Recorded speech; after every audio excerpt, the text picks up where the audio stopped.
Oramizda shunday insonlar borki, ular o'z xizmat vazifalarini mashaqqat va sharaf bilan bajarib yashashadi. Bugun 26-sentyabr Jizzaximizda va O'zbekistonimizda Davlat xavfsizlik xizmati xodimlari kuni.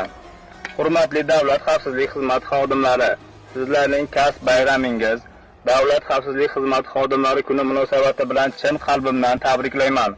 Vatanimiz tinchligi, xalqimiz osoyishtaligi, milliy manfaatlarimizni himoya qilishdek sharafli va mas'uliyatli vazifani ado etayotgan siz azizlarning xizmatlaringiz yurtimiz taraqqiyoti va farovonligi yo'lida beqiyos ahamiyat kasb etadi.